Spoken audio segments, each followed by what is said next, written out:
right now on 5 on your side at 10. Rain-free Friday. While many of us stay dry heading into the weekend, I'll show you when and where a few of us are more likely to see a scattered shower. Fleeing St. Louis. The population has been sliding in St. Louis since the 1950s. Tonight, new data shows a greater decline. The issues facing the mayor as she touts a renaissance in a re-election bid.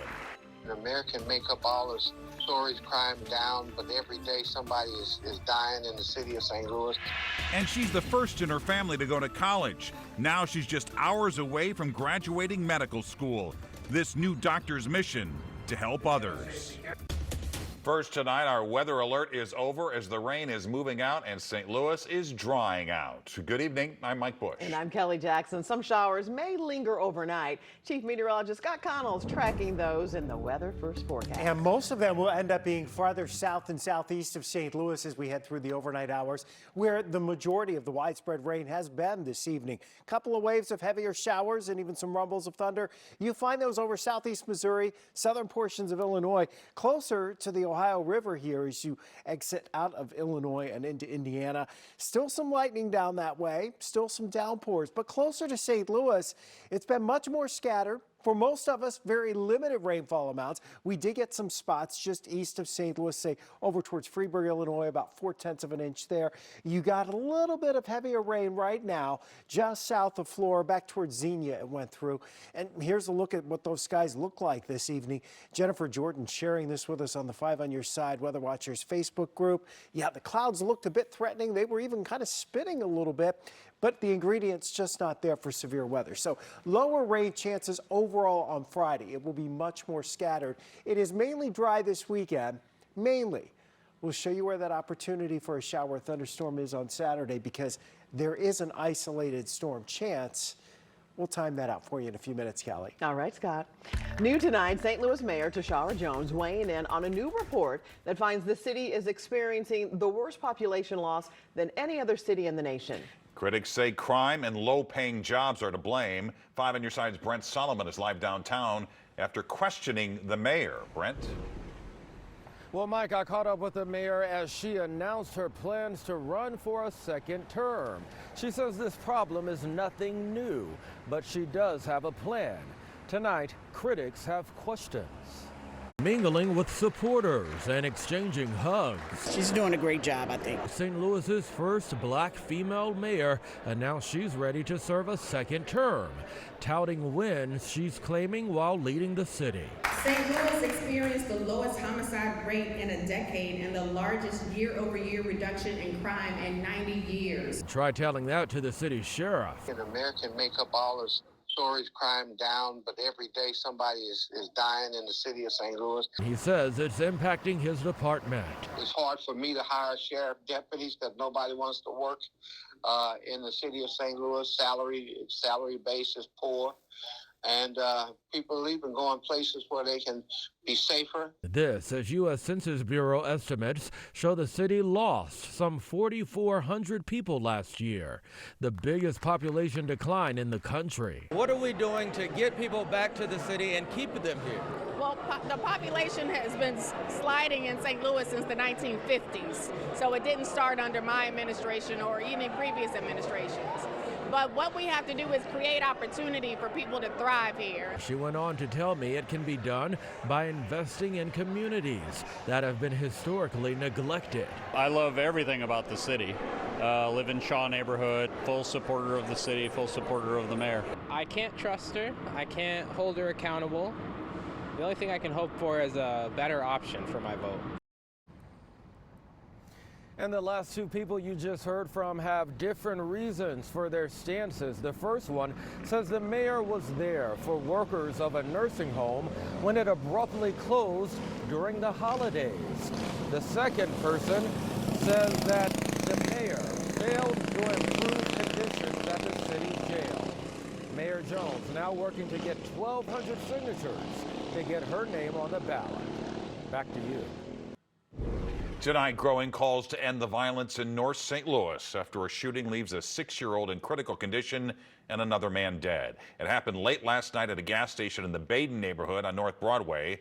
Robert Townsend is live outside police headquarters following the search for the shooters. Robert. Mike, tonight police are still looking for at least 2 people in connection with the deadly shooting at that gas station, a station where police have been called more than 200 times in the last 2 years. We are tired of burying our children. We're tired of these type of scenes. The day after, St. Louis police say a man was fatally shot and a 6-year-old boy critically wounded inside this gas station on North Broadway. Precious Jones stopped by the shooting scene and spoke out against the ongoing gun violence. Jones is the founder of the nonprofit Breaking Generational Poverty Foundation. Her 20-year-old son was shot and killed 2 years ago. So we advocate against gun violence. Our goal is to keep our children alive, get the guns out of our communities. When I got here, the ambulance was pulling off, so I just followed the ambulance to the hospital because I knew it was my son. Shantae Bass says around 11 Wednesday night, her 34-year-old son, LaMarco Sharp, was inside the gas station playing slot machines when gunfire rang out. Sharp was shot 3 times. He said, "Baby Buck, I love you. I love you."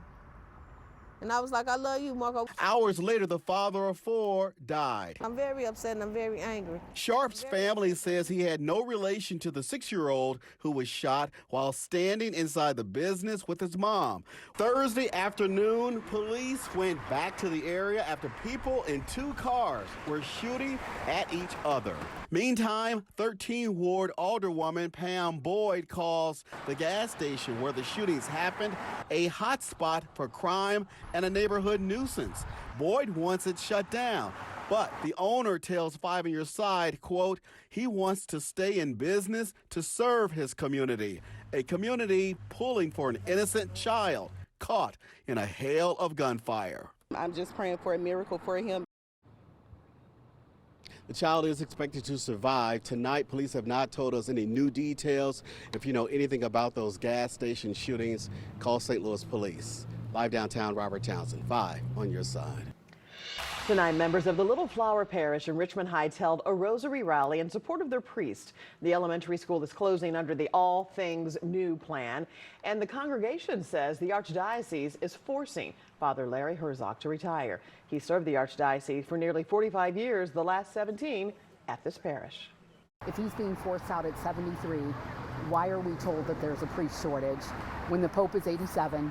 Plenty of other pastors are well over 75 in over 3, 4, sometimes 5 parishes. Parishioners said they gathered tonight to pray for Father Herzog, the Archdiocese, and Archbishop Mitchell Rosansky.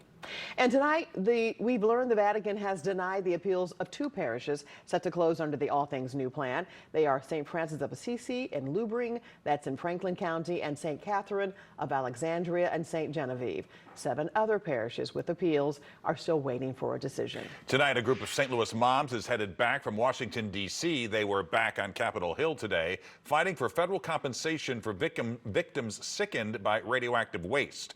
They're calling for an extension and expansion of RECA, or the Radiation Exposure Compensation Act. If passed, it would include people in St. Louis harmed by nuclear waste connected to the first atomic bomb.